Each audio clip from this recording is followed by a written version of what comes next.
Hello बच्चों, मैं Neeraj Singh Lachhu coaching centre फाजिल नगर। आज सीबीएसई बोर्ड क्लास 12 का लेक्चर नंबर 2 लेके आया हूँ, चैप्टर नंबर 1 का, जिसमें आज हम लोग पढ़ेंगे कि चार्ज क्या है, टाइप्स ऑफ चार्ज क्या है और difference between charge and mass क्या है। क्योंकि बीच में हम स्टडी करेंगे कि charge will be always comes with mass, okay, और charge comes with always comes with mass. तो उस बेसिस पर जो है चार्ज और मास में हम थोड़ा सा डिफरेंस देखेंगे। और पहला पॉइंट हम लेके चलते हैं कि चार्ज क्या है। इसके पहले वाले लेक्चर में मैंने इसके बारे में स्टडी किया हुआ है कि इलेक्ट्रोमैग्नेटिज्म क्या है, उसके अंतर्गत जो है बहुत सी चीज़ें जो है मैंने आपको समझाया था। और लास्ट हमने पॉइंट पढ़ा था कि इलेक्ट्रोस्टैटिक्स और इलेक्ट्रोडायनेमिक्स है क्या। तो अब जस्ट उसके बारे बाद मैंने कहा था कि पॉइंट चार्ज क्या होता है। तो उसके बाद हम पढ़ रहे हैं कि सबसे पहले चार्ज क्या है। तो चार्ज देखते हैं कि क्या होता है कि charge is a physical property of a matter. What do mean by the physical property? तो physical property means intrinsic property. Intrinsic property मतलब अंतर्निहित गुण जिस पर कोई रिसर्च हम ना कर सकें। तो डेफिनेशन लेते हैं यहाँ पे कि it is a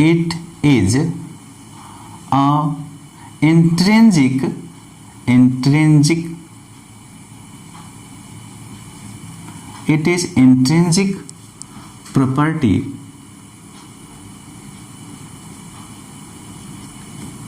of a matter।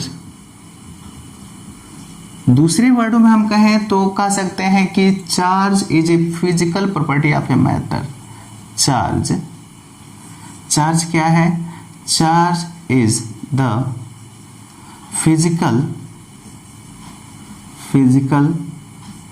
Property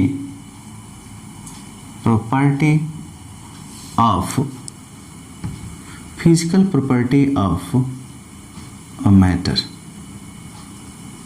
यहाँ हम बात करते हैं कि इंट्रिंसिक प्रॉपर्टी की। फिजिकल प्रॉपर्टी तो आप समझ रहे हो, भौतिक गुण। तो यहाँ हम कहते हैं कि इंट्रिंसिक प्रॉपर्टी तो अंतर्निहित गुण होता है। और इसका मतलब ये होता है कि वह ऐसा गुण है जिसके लास्ट गुण आप कह सकते हो कि लास्ट उसकी प्रॉपर्टी है, किसी भी मैटर की लास्ट प्रॉपर्टी आप कह सकते हो, जिसके बारे में कोई रिसर्च हम ना कर सकें। तो डेफिनेशन बहुत ईजी है कि it is a intrinsic property of a matter, और अनदर वर्ड कहेंगे charge is a physical property of a matter. Okay, तो चार्ज का छोटा सा डिफिनेशन है। इसको और भी हम लार्ज जो है डेफिनेशन के अकॉर्डिंग जो है यूज हम कर सकते हैं कि charge is a physical property of a matter in which imbalance between number of proton and number of electron. Okay, तो वो सेकेंडरी डेफिनेशंस हो जाएंगे। लेकिन इजी फॉर्म में क्या है कि charge is a intrinsic property of a matter और a charge is a physical property of a matter कह सकते हो। अब यहाँ पर हम देखते हैं कि चार्ज को रिप्रेजेंट कैसे कर सकते हैं। तो सिंबल ऑफ चार्ज क्या हो सकता है? सिंबल ऑफ चार्ज, या हम कहें कि it is represented by symbol of charge क्या हो गया?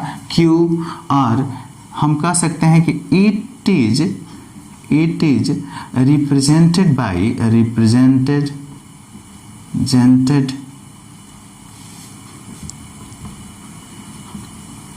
by कैपिटल क्यू और स्मॉल क्यू। दोनों से आप रिप्रेजेंट कर सकते हो कि चार्ज को किससे हम रिप्रेजेंट करते हैं। अब देखते हैं कि SI यूनिट इसका क्या होता है। तो SI unit of charge, SI unit of charge क्या होता है? Coulomb. SI unit of charge क्या होता है? कूलॉम्ब। और C से रिप्रेजेंट करते हैं। अब चार्ज का जो है कहें हम कि बड़ा यूनिट, सबसे बड़ा यूनिट क्या है, तो आप कूलॉम्ब ले सकते हो। अब उसको छोड़ दो कि उसके एडिशनल जो है हम लार्ज जो है यूनिट हम यूज़ कर सकते हैं, मेगा कूलॉम्ब, माइक्रो कूलॉम्ब, ये मेगा कूलॉम्ब जो है। तो दूसरी बात है, यहाँ पर हम बड़े अमाउंट की बात करें तो कूलॉम्ब हो जाएगा। और CGS यूनिट क्या होगा? CGS यूनिट क्या होता है? CGS यूनिट ऑफ चार्ज, इसको हम कहते हैं स्टेट कूलॉम्ब। क्या बोलते हैं? State coulomb. स्टेट कूलाम बोलते हैं। इसी को इंग्लिश में बोलते हैं, दूसरा नाम देते हैं फ्रैंकलिन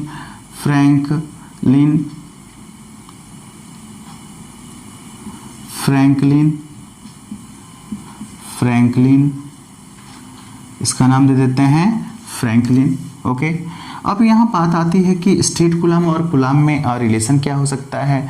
तो हम देखते हैं कि 1 कूलाम इक्वल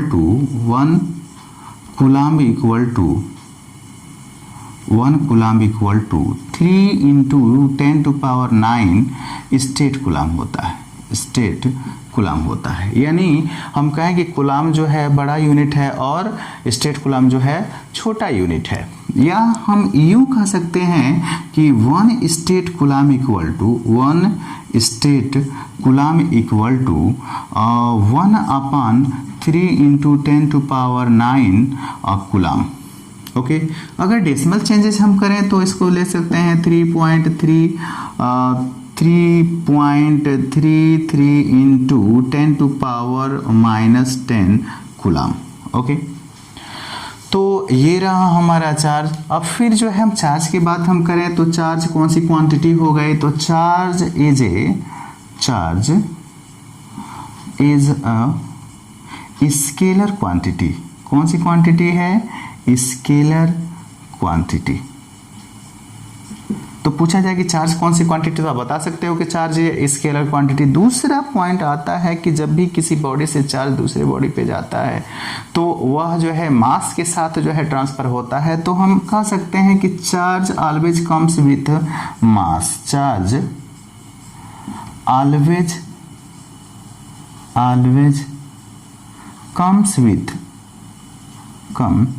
विथ मास। यानी जब चार्ज आर्टिकल आएगा तो वो मास के साथ आएगा, जो बाद में थोड़ा सा जो है उसको जो है एक्सप्लेन मैं करूँगा। तो यहाँ पर हम समझ गए कि चार्ज किसके साथ है। चार्ज जो है अगर आता है तो मास भी आता है। ये नेसेसरी नहीं है कि मास अगर आ रहा है तो चार्ज भी उसके साथ आएगा। ओके, हो सकता है कि न्यूट्रलाइज बॉडी हो तो उस पर तो चार्ज आएगा नहीं। अब उसकी बात नहीं है कि न्यूट्रलाइज है तो भी चार्जेबल है, जितने पॉजिटिव चार्ज हैं उतने ही नेगेटिव चार्ज हैं, बेसिक चीज़ें हैं। ओके, तो यहाँ हम देखते हैं कि टाइप्स ऑफ चार्ज क्या होते हैं। तो हम पढ़ते हैं आगे वाला पॉइंट कि टाइप्स ऑफ चार्ज क्या होता है, चार्ज कितने प्रकार का होता है। तो यहाँ हम पॉइंट देखते हैं टाइप्स ऑफ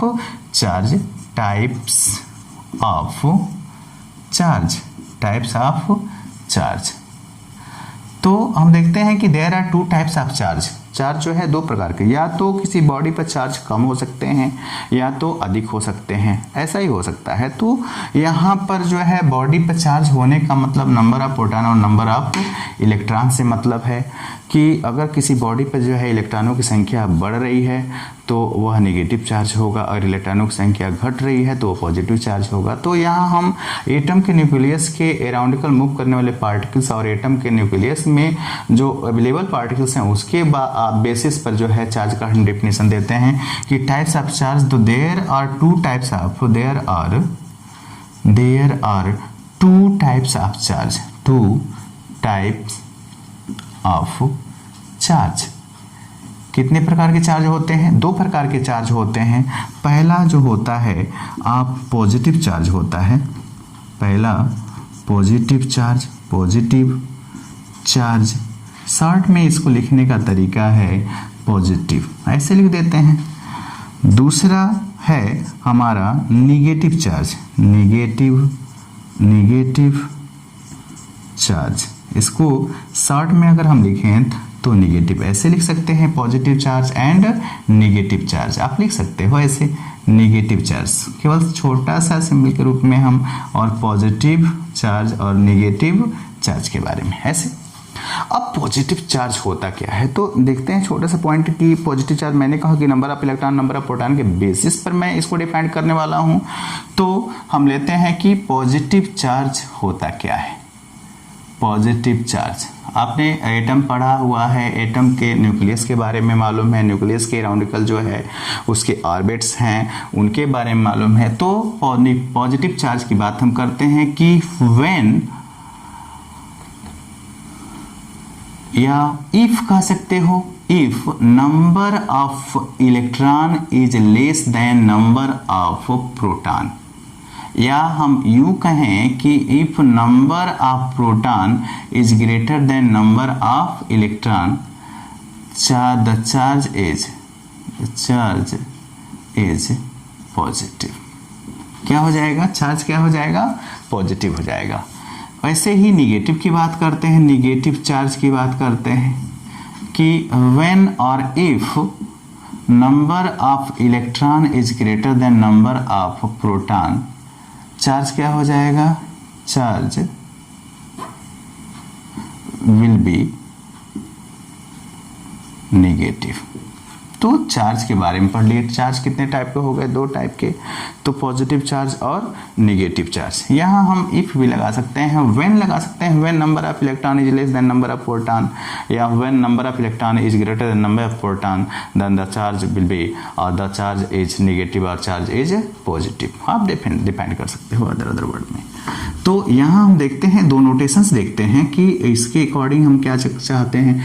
तो पॉजिटिव चार्ज और नेगेटिव चार्ज हो सकते हैं. तो नेगेटिव और पॉजिटिव जो चार्ज होते हैं यह सेम टाइप के होते हैं, तो इनको हम सिमिलर चार्ज कहते हैं. चार्ज और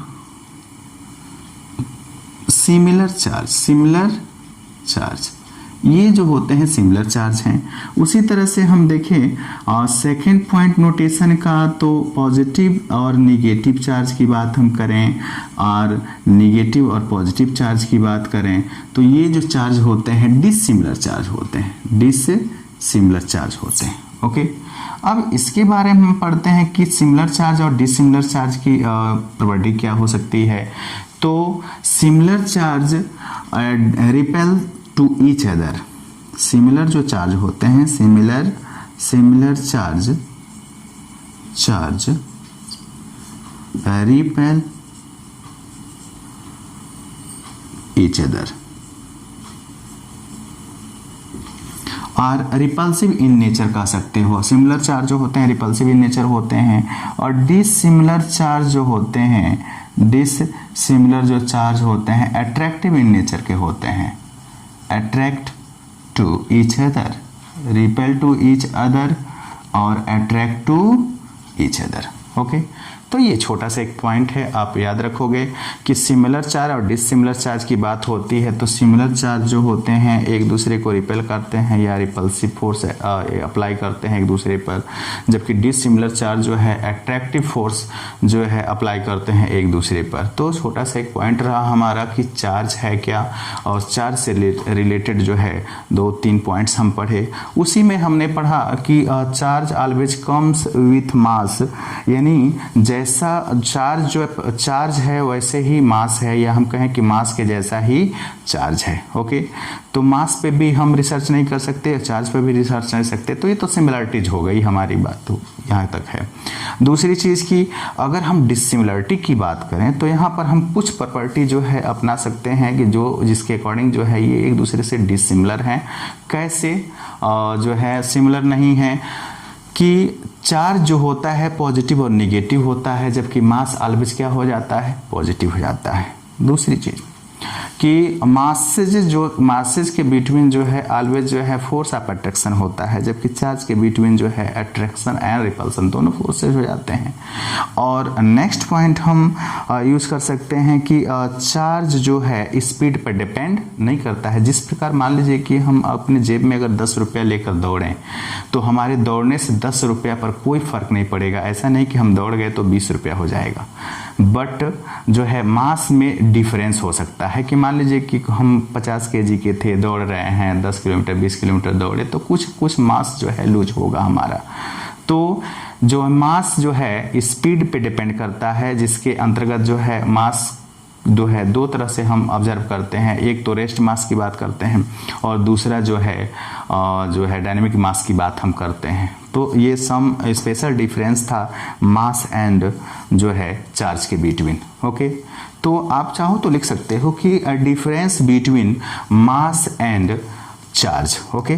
तो हम यहाँ एक पॉइंट लेते हैं कि difference between mass and charge. तो यहाँ पर हम यूज कर रहे हैं कि चार्ज, और यहाँ पर दे रहे हैं कि मास क्या है। तो चार्ज क्या है, तो चार्ज जो है पॉजिटिव और निगेटिव होता है। चार्ज जो हो सकता है charge positive and negative in nature का होता है, इन नेचर दोनों का होता है। जबकि मास ऑलवेज